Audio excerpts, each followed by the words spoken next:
Koja televizija? N1. M1. N. N1. Da. Aha.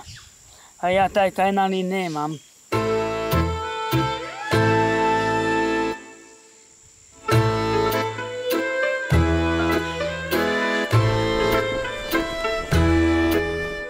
U ovom kutku Srbije ljubav ne poznaje granice. Pa svi mi smo za Putina. Svi. 330 km južno od Beograda, u opštini Medveđa, između Leskovca i Kosova, ušuškano je Putinovo. Ovo mi je kuća. Milica Petrušić u Putinovu živi sa majkom.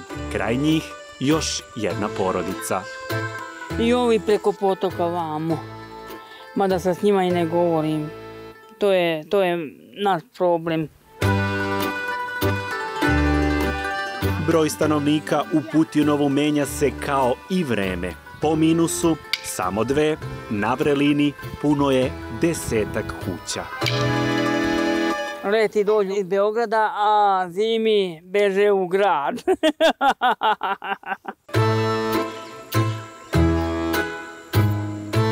Milicu pak ni vejavica iz Putinova ne može pomeriti. Ovde je 365 dana u godini.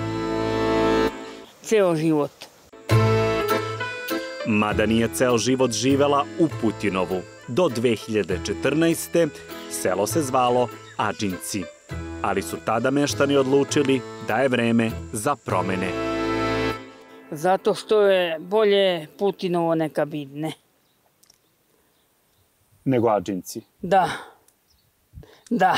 A zašto je bolje? Pa zato što Adžija je nekad bio iz Albanije, a oni prete da nam uzmu sve. I Leskovac, i ovaj deo Srbije, jug Srbije. I tako je Adžiju ovde zamenio Vladimir Vladimirović Putin. To je veliki vladar. A tvoje mišljenje? Ovde misle da lider Rusije teritoriju Srbije ne uzima, nego štiti. Pa pomaže koliko može. Koliko ne može, nije ni dužan da pomaže. Čujem da ste ga zvali, Da, ali nije došao. nije došao, nije mogo. Pa se nadate da će doći neko da vas posjeti? Od Boga zdravlje. Centar svih zbivanja u Putinovu je kafana Krim. Reci Malić da dođe, traže ga neki ljudi. No, pre nego što vlasnik Krima dođe i otvori vrata kafane, da odmah bude jasno.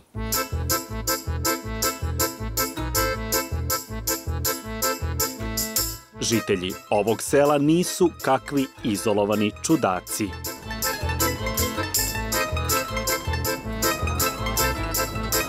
Da budemo bratska zemlja sa Rusijom. Zaljubljenost u Putina emocija je koja bar deceniju obuzima stanovnike cele Srbije. Do te mere da se katkad stiče utisak da Rusija dominira kulturnim identitetom Srbije. Putin! Putin! Kao 2019. kada je predsjednika Ruske federacije dočekalo navodno 120.000 građanki i građana usred Beograda. Jedva čekam da ga vidim. Hvala na prijateljstvu. Спасибо. Спасибо вам за дружбу.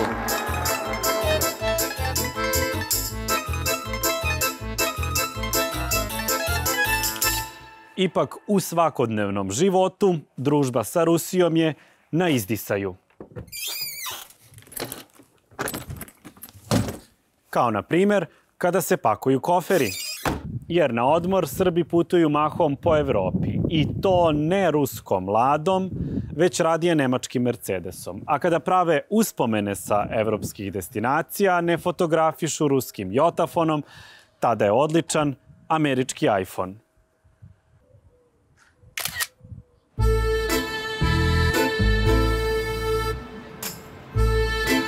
U procepu su građani i građanke Srbije. Rusiju vole, a Evropu i Ameriku konzumiraju. Lutaju od srca do razuma, kao da su se zagubili u centralnim ulicama Beograda, koje dokumentuju da je Srbija, od kada je međunarodno priznata 1878. razapeta između istoka i zapada.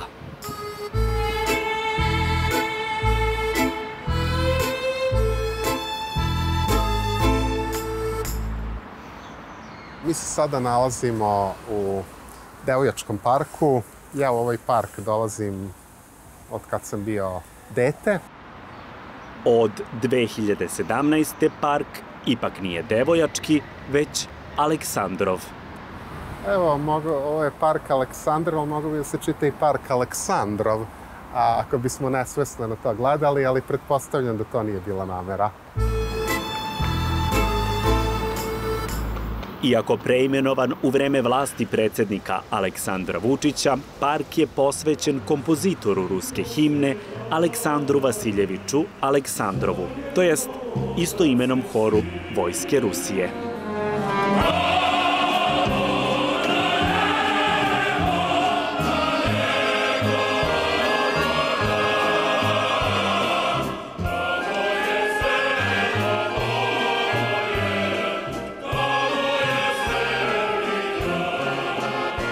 I ovdje smo u stvari da pokažemo koliko su bili kompleksni kulturni uticaji na Srbiju u prethodnih 140 godina.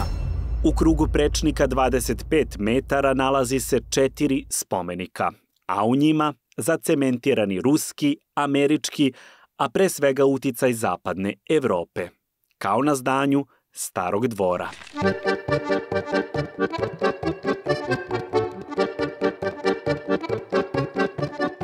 Ono je bilo predviđeno za kralja Milana, dakle jednog kralja koji je zapamćen u srpskoj istoriji kao izraziti austrofil, tako da tu vidimo dakle taj austrijski uticaj. S prozora Starog vidi se Novi dvor, sedište predsjednika Srbije, nekada rezidencija Aleksandra Karađorđevića. Dakle, jedan vladar koji je bio izraziti frankofil, a tu je jedan drugi vladar, knez Pavle, napravio jedan muzej po uzoru na muzej iz Oksforda, Ashmolean muzej, dakle jedan britanski muzej, i tu vidimo sada austrijske, francuske, britanske uticaje. U nakrst Novog dvora smešten je kulturni spomenik Srbije, dom koji osvetljava uticaj novog sveta. Upliv koji simbolizuje najuticajniji Amerikanac srpskog porekla, Michael Pupin, Mihajlo Idvorski Pupin, koji je inicirao da Prometna banka osnuje Srpsko-amerikansku banku sa 60% kapitala američkih Srba. I na kraju, verovali ili ne, tik uz Amerikance Rusi. Domu Srpsko-amerikanske banke prkosi 50 tona težak spomenik Nikolaju II. Romanovu, poslednjem ruskom caru. Savezniku Srba iz Prvog svjetskog rata, koji je podignut na 100-godišnjicu početka Prvog svjetskog rata 2014. godine. Nije slučajno podignut na ovom mestu. Na ovom mestu je bilo nekadašnje rusko poslanstvo, poslanstvo carske Rusije. Dakle, kad sagledamo ovaj Devojački park i njegovu okolinu, mi onda vidimo sve one uticaje koji su dolazili u Beograd i u Srbiju iz Austro-Ugarske, iz Francuske, iz Britanije, iz Amerike, pa i iz Rusije. I vidimo da je ruski uticaj jedan od uticaja koji je bio tu, a ni u kom slučaju jedini, a vrlo retko kad i dominantan. I u 21. veku strane sile biju istu bitku. Bore se za parče uticaja u Srbiji. Ali u pohodu na srpska srca jedan lider ubedljivo vodi. Naravno, ne Joseph Biden, niti Emmanuel Macron. Nije to ni brat Xi Jinping. Ma čak ni ljubav Aleksandra Vučića i Angele Merkel nije raznežila srca srpskog življa.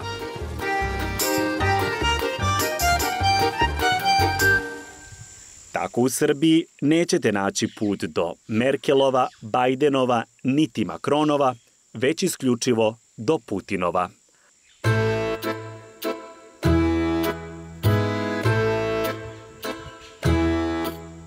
A tamo čeka Mališa Petrušić, raspoložen za čašicu razgovora. Mi se nalazimo ispred kafane Krim. I vi ste vlasnik ovog objekta? Ja sam vlasnik. Hajde da nam pokažete. Izvolite. To je naš dom penzionera, prostorije za zabavu, prostorija za odmor.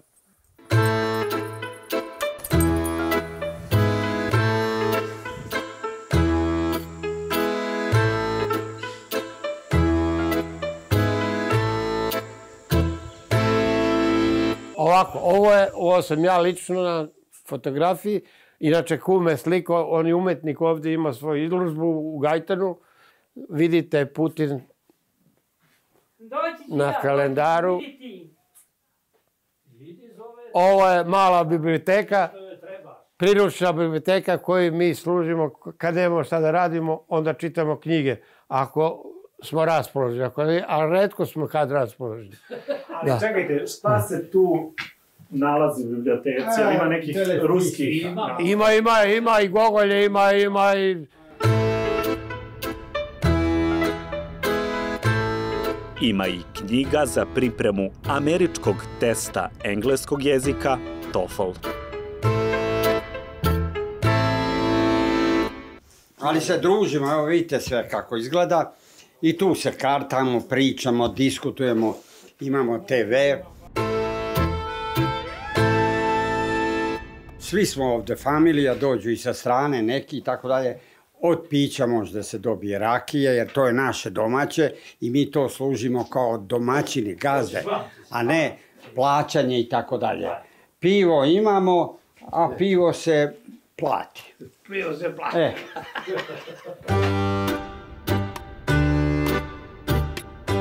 Besplatni napitak, piće dobrodošlice, čuva se na centralnom mestu u Krimu. Ovo je bure od 320 litara koje je napunjeno pre 3 godine. Ovdje se pije isključivo Putinovača rakija, domaća rakija, s tim što smo je nazvali Putinovača. Ko pravi rakiju? Ja pravim rakiju, lično. Sad bi ja da naspem po jednu Putinovaču iz ove flaše Putinovke. A čaše? Čaše su iz Moskve, iz manastira. Inače, to je rakija od šljive domaće, 50 stepeni, znači to je negdje oko 22 grada.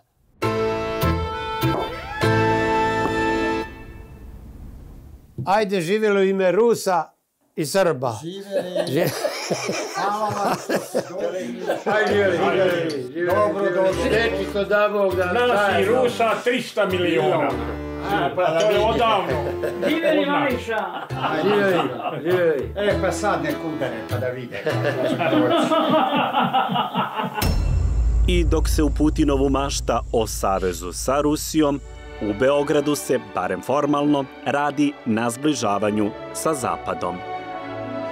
Tako je državni vrh 2014. počeo pregovore o učlanjenju Srbije u Evropsku uniju. Tek da put ka tom cilju ne bi bio bez trnja, Srbiju je u evropski klub poveo čovek koji suštinski voli Rusiju.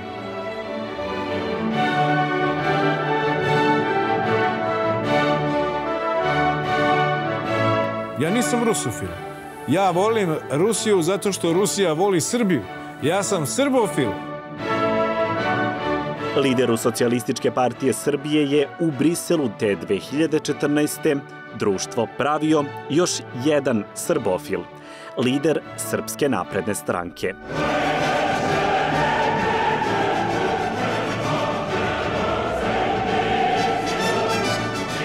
Njih dvojica 2022. i dalje vode Srbiju put Evrope s koferima punim ljubavi prema Rusiji. Rusija je tradicionalni prijatelj Srbije. Ako na nekoga možemo da se oslonimo u međunarodnoj areni, to je Rusija, tu nema nikakve sumnje.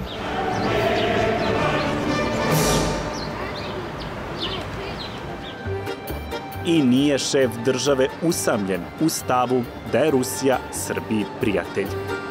Pa tako, obožavamo Ruse. Ja sam uvijek za našu braću Rusi. Ko nas oslobodio? Ko nam daje gas? Putin. Najbolji prijatelj i nema ga boljeg u svijetu. Onih koji isto misle nema ni 5, ni 10, ni 50%. Verovali ili ne, čak ih je 80% među ispitanicima istraživanja Centra za međunarodne i bezbednosne poslove, fonda ISAC. Istraživanje je i nas zaista iznenadilo zato što je pokazalo da nema većih odstupanja između različitih starosnih grupa ili između različitih delova Srbije. I mladi, i stari, i više, i niže obrazovani, i oni iz urbanih i ruralnih delova države misle da je Rusija Srbiji tradicionalni slovenski brat. Najveći uticaj na formiranje javnog stava o različitim političkim temama generišu pre svega mediji. I molim bi vas da pustite na MTS N1. I to je dobra televizija.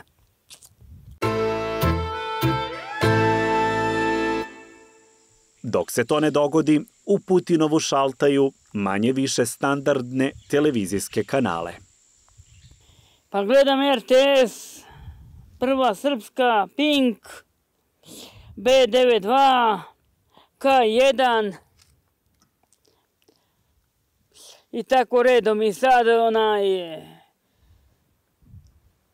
Eure Srbija i Tanjug. A jel čitate neke novine? Pa čitam politiku kad zgrabim Novosti, Informer. A tamo o Rusiji sve najbolje.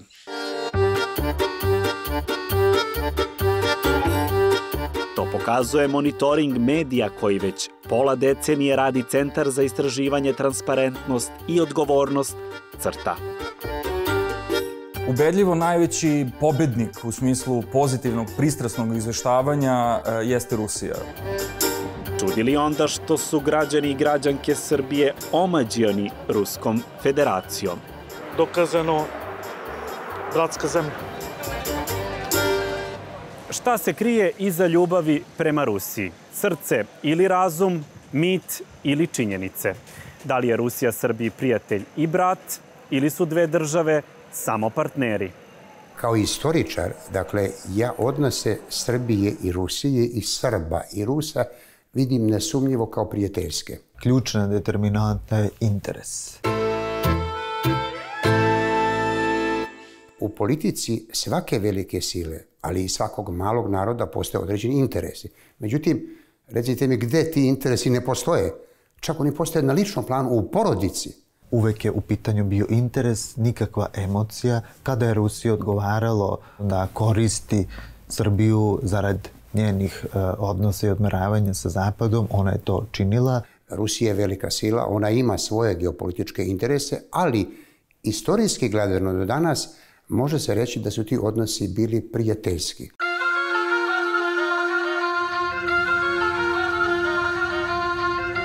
prva prestonica moderne Srbije, mesto je gde su Rusija i Srbija formalno započele vezu. Reč je o srpsko-ruskoj diplomatskoj vezi. Počela je ovde, u Kragujevcu.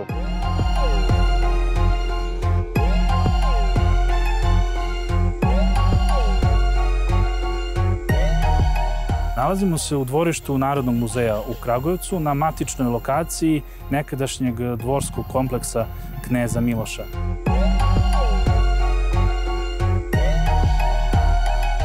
Vreme je to kada Srbija nije bila samostalna. Oko 650.000 stanovnika Kneževine Srbije bilo je podređeno Osmanskoj imperiji.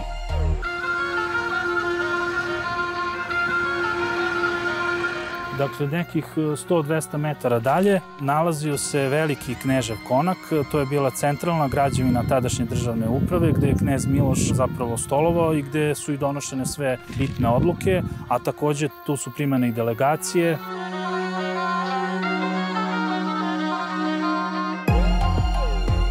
Tako je 23. februara 1838. srpski knez ovde dočekao prvog konzula carske Rusije u Srbiji, Gerasima Vasiljevića Vaščenka. Jedino što je ostalo zabeleženo iz tog perioda je zapravo jedna anegdota koju je beležio tada savremeni kneza Miloša, naš prvi srpski litograf i fotograf Anastas Jovanović.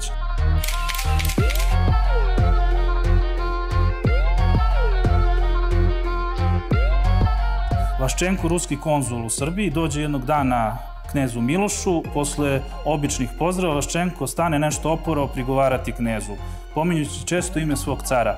Miloš porumeni u licu, pogleda malko na stranu, pa onda odgovori. Gospodine konzule, ako tvoj car želi da ima u Kragujevcu koga koji će činiti baš sve po njegovoj volji, neka pošalje jednog svog đenerala, a ima ih dosta, Bogu hvala, pa nek mu zapovedi da danas vazdan gleda uz Lepenicu, sutra niz Lepenicu, a preko sutra vazdan ovamo na Sušicu. A mene neka ostavi na miru, da se dogovaram sa ovim namučenim narodom, pa što nađemo da je nama dobro, neka je dobro i njemu. Ne znam se da li je Vaščenko razumeo dobro sve ove reči, ali se zna da je odmah posle toga okrenuo blaže govoriti. Eto, to je recimo jedan primer Miloševog odnosa generalno prema svim diplomatama.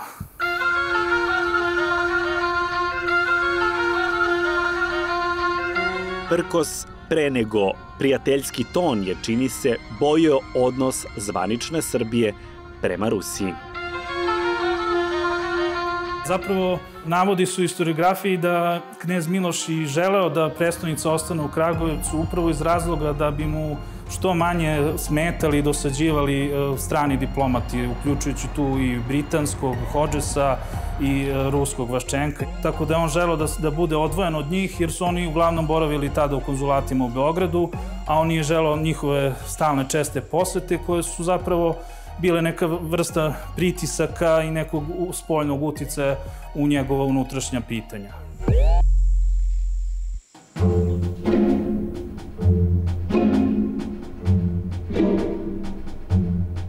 Unutrašnja pitanja Srbije bila su u fokusu Rusije i pre dolaska konzula Vaščenka.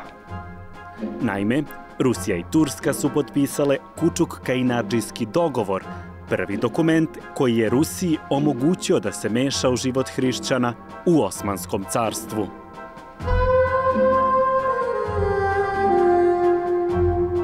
I od tad, u stvari, od 18. veka pa do danas, balkanski prostor je platforma na kojoj zapravo Rusija pokazuje svoju moć, svoju potrebu za odmeravanjem sa evropskim, odnosno sa zapadnim zemljama. Utoliko, između ostalog, Balkan uvek bio i taj neki, kako bih rekao, rezervni front, ako je onaj glavni za Rusiju uvek bio njeno neposredno okruženje.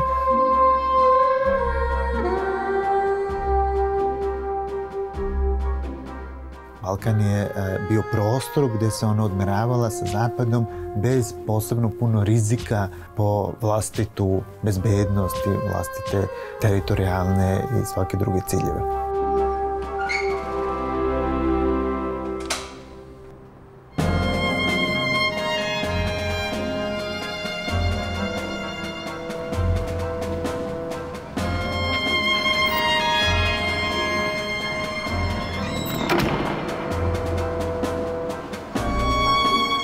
nama se nalazi rukopis memoara prote Mateje Nenadovića. Retko svedočanstvo o srpskoj revoluciji protiv Turaka i o prvoj srpskoj diplomatskoj misiji koja se zaputila u Rusiju. Na početku prvog srpskog ustanka 1804. da moli ruskog cara za pomoć. Pošli su Petar Novaković Čardaklija, Prota Mateja Nenadović i jedan Nikolajević za koga Prota Mateja kaže ne znam zašto je pošao i više se nikad ne pominje. Bilo je 2 sata ujutru kada se delegacija ustanika ukrcala na Savi Višetopčidara kod beogradske Ade Ciganlije. Uz reči "Zbogom zemljo" i zavičaju zaplovili su putešestviju u nepoznato. Poredi je sa Kolumbovim putem u Ameriku i kaže kako je Kolumbo pošao u Ameriku da upozna Ameriku sa Evropom i kako oni sada idu u Rusiju da upoznaju tu zemlju koju znaju samo iz pesama. To kaže Prota Mateja Nenadović.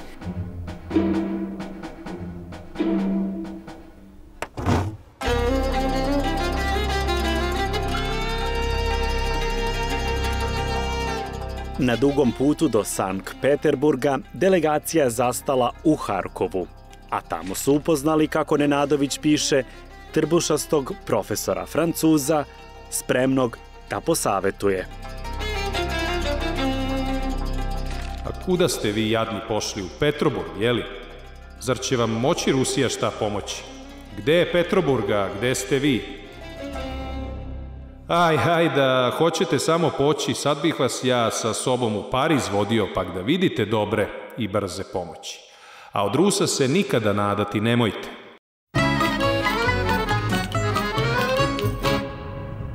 Ipak, trbušast Francuz nije pokolebao srpske ustanike. Nastavili su put i stigli u Moskvu.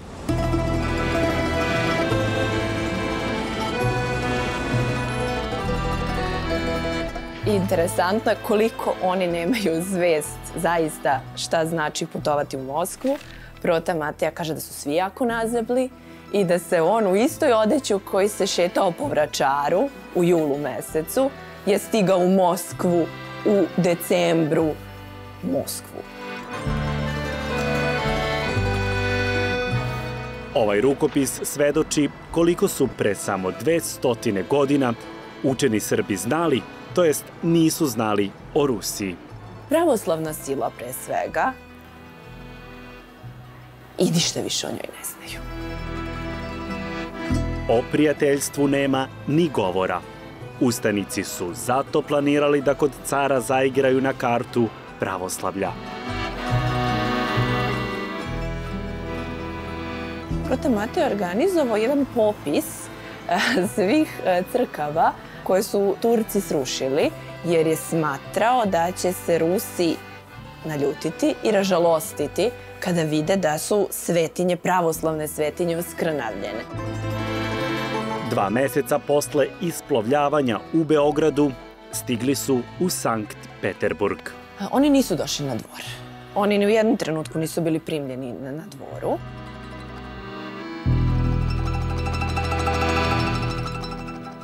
Za srpsku delegaciju sluha je imao ministar inostranih poslova Ruske imperije. To su srdačni susreti. On se vrlo raspituje za situaciju u ustaničkoj Srbiji, raspituje se za ustaničke vođe, za Karađorđa. A kako je sada vaš vožd Đorđe Crni i druge vojvode? Jesu li dobrog zdravlja? Mi, hvala Bogu, zdravi i klanjaju se vašem prevashodstvu i imperatoru. Sa nadom na jedino vernu Rusiju nadaju se boljem i izbavljanju od Turaka. On im odmah kaže da vojnu pomoć u tom trenutku ne mogu da im pruže. Srbija je od Rusije veoma daleko, a mi smo s Turcima prijatelji. My s Turkami druzja, dakle mi smo prijatelji u ovom trenutku sa Osmanskim carstvom i ne možemo da ga provociramo i da podržimo vašu bunu protiv njega. Rusija uporno insistira i to predlaže protiv Mateji, da će finansijski pomaže. Mi to zaboravljamo. Ona daje novac veliki. Ustanici, odnosno deputacija, dobija 5000 dukata i svaki član deputacije dobija po 300 dukata.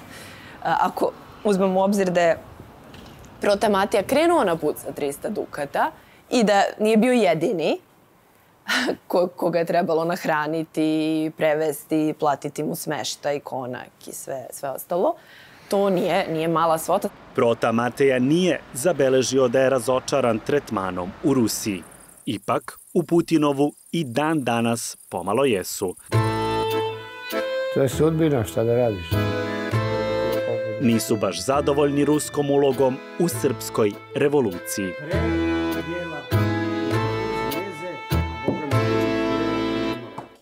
Tu su nas malo možda na neki način, da ne kažem, moram i to da kažem, i omeli.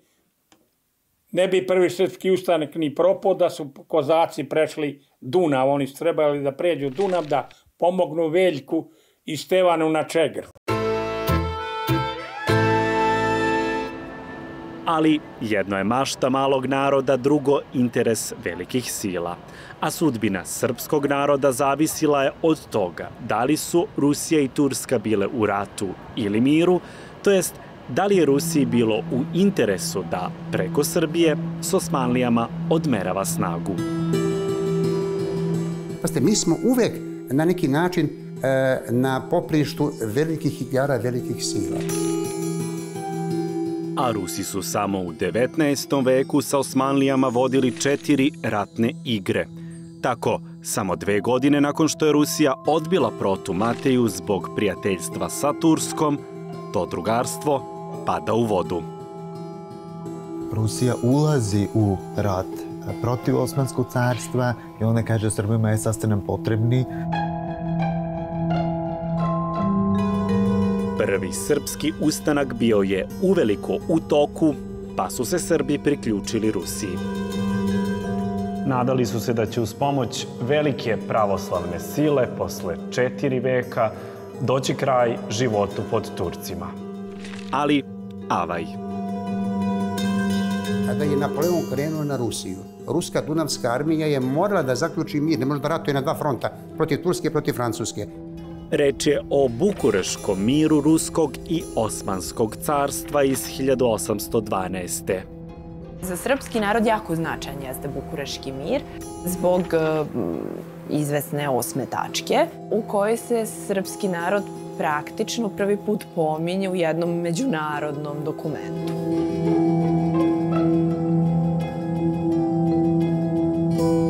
Ipak, tim dokumentom Rusija svoju saveznicu Srbiju ostavlja na cedilu. Preokupirana novim ratom sa Francuskom, Rusija Bukureškim dogovorom sa Turskom praktično prepušta Srbe osmanskoj vojsci.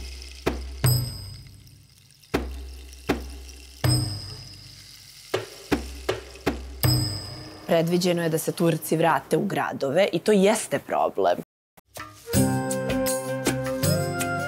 Turci drže tvrde gradove, odnosno utvrđenja. Tu nema nikakvog govora o pa i poluautonomiji srpskog naroda. Srbe to, razume se, ne zadovoljava. Oni žele potpuno oslobođenje. Zato srpski narod nastavlja ustanak, a vođa Karađorđe odbija Bukureški mir. Činjenica da to jeste međunarodni ugovor potpisan između 2 carstva, da postoji ta 8. tačka, kasnije će biti pa polazna osnova i vrlo čvrsta osnova za neke dalje borbe. Nove borbe, stari borci. Naredni rusko-turski rat završio se mirom u Jedrenu. I u redovima tog dokumenta našla se Srbija, zbog koje pobednica Rusija ovoga puta pritiska gubitnicu Tursku. Recimo, jedan general ruski Dibić ostaje u Jedrenu sve dok se ne usvoji ta 6. tačka Jedrenskog mira koja se odnosi na Srbiju. Zahvaljujući ruskoj diplomatiji dobijen je Hatešerif autonomiji Srbije 830. i 833. Hatešerif kojim se 6 otrgnutih nakija se vraća u sastav kneževine Srbije. Na svečanoj skupštini, ovde, u dvorištu Stare crkve u Kragujevcu, obelodanjen je prvi hatišerif. Srbija je dobila privilegije, slobodu trgovine, veroispovesti i mogućnost osnivanja bolnica, štamparija i škola. Zahvalili su se poslanici ocu Srbije, knezu Milošu, sultanu, ali i ruskom caru. Pročitano je tada ovde i pismo ruskog vicekancelara koji je pohvalio ponašanje Srba kao i njihovu pokornost savetima Rusije. Dakle, u tom putu ka nezavisnosti Srbije u 19. veku Srbija jeste imala koristi od Rusije u procesu vlastite emancipacije od Osmanskog carstva. Iako je Rusija zagovarala autonomiju Srbije u okviru Osmanskog carstva, znala je i kako da Srbe drži na uzici, pod kontrolom. U pitanju je četvrti hatišerif, poznati kao Turski ustav. On je praktično darovan knezu Milošu. Knez Miloš iskazivao je tokom svoje vladavine izvesna apsolutistička obeležja. Pravi onako turski spahija, zaista. Rusija je smatrala da njegovu vlast treba ograničiti, da njegova ovlašćenja treba ograničiti.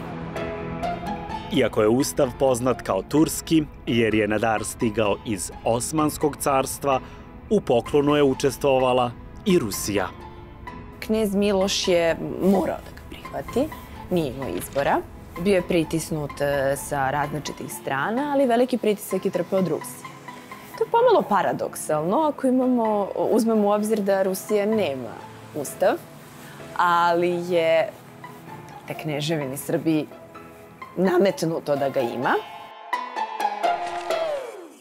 Inače, prvom ustavu Srbije, Sretenjskom, Rusija se protivila. Akt je predviđao simbol nezavisne države, zastavu sa grbom. To je bilo neprihvatljivo za Rusiju, Austriju i Tursku. Ustav je suspendovan, zastava ukinuta, a kao kompromisno rešenje upotrebljena je izokrenuta ruska trobojka, što ostaje srpska zastava do danas.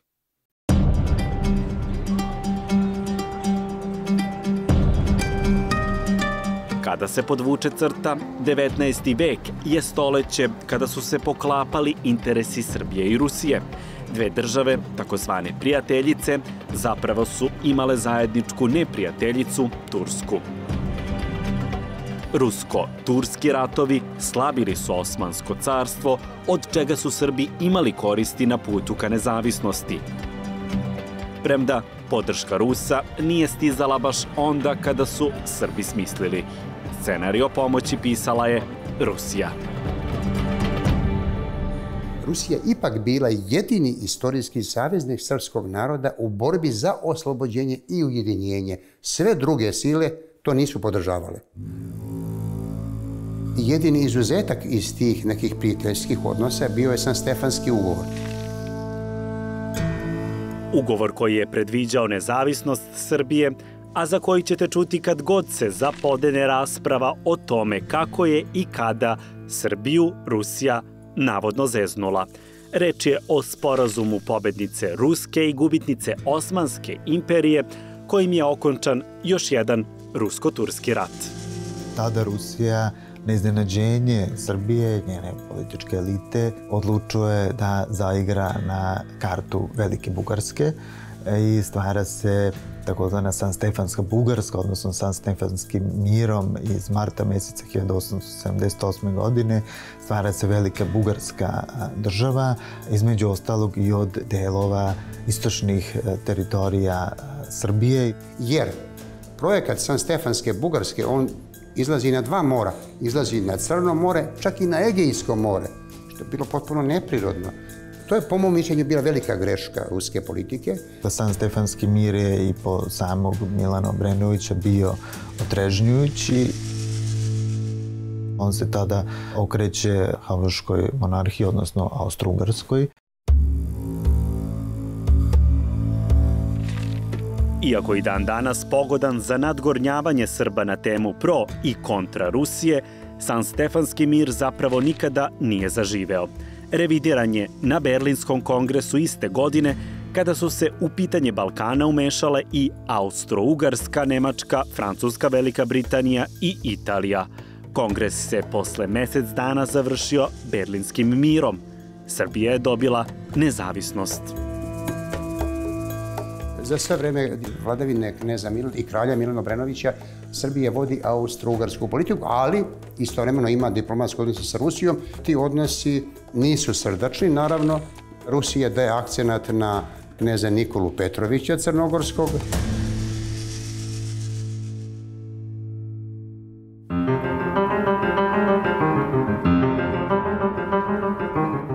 Kada je Austro-Ugarska anektirala Bosnu i Hercegovinu 1908. u Srbiji je ojačao animozitet prema Habsburškoj monarhiji. Aneksiona kriza zbližila je Srbiju i Rusiju. A onda se, 100 godina posle Prvog srpskog ustanka, na početku Prvog svetskog rata, istorija ponovila. Srbi su pozvali Ruse u pomoć. Rat nije odgovarao ni Srbiji, ni Rusiji. Rusija je bila u procesu reformi, prenaoružanja i tako dalje. Srbija je bila izmoždena Prvim i Drugim Balkanskim ratom, ali kada je došlo do nesrećnog atentata u Sarajevu, Nikolaj II. Ruski car je poslao telegram da će Rusija zaštititi dostojanstvo Srbije.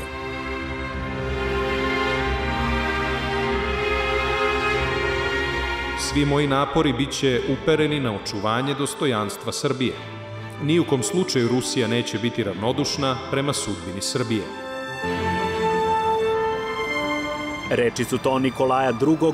Upućene kralju Aleksandru I. Karađorđeviću, a uklesane na spomeniku poslednjem ruskom caru u Beogradu.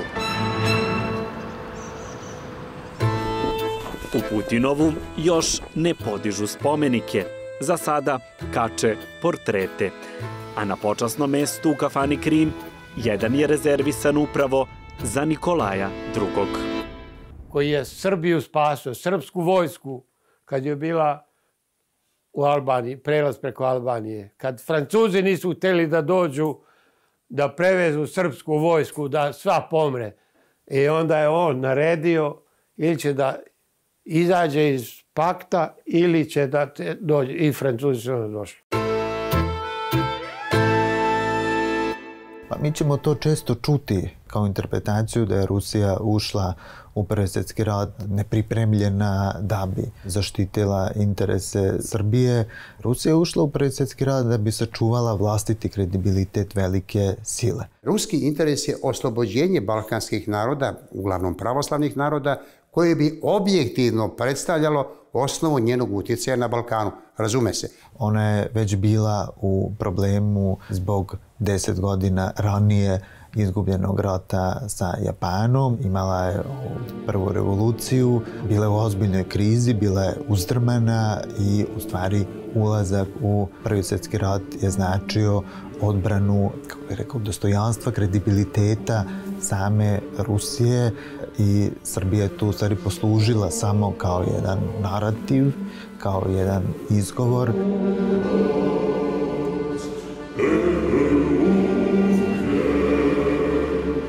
Bojim se da ti stereotipi se, kako bih rekao, koriste za podrivanje jednog trezvenog, razumnog, na činjenicama zasnovanog stava o tome da je Rusija bila jedini pouzdani saveznik srpskog pokreta do bolševičke revolucije. Posle toga je, naravno, nešto drugo.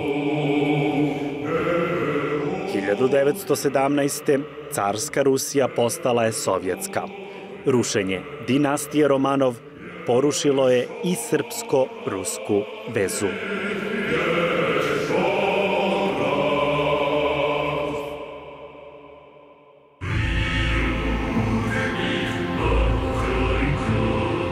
Između dva svjetska rata, vi znate, ne postoje diplomatski odnosi. Gotovo jedina zemlja koja nema diplomatske odnose je Kraljevina Srba, Hrvata, Slovenaca, odnosno Kraljevina Jugoslavije sa Sovjetskim savezom.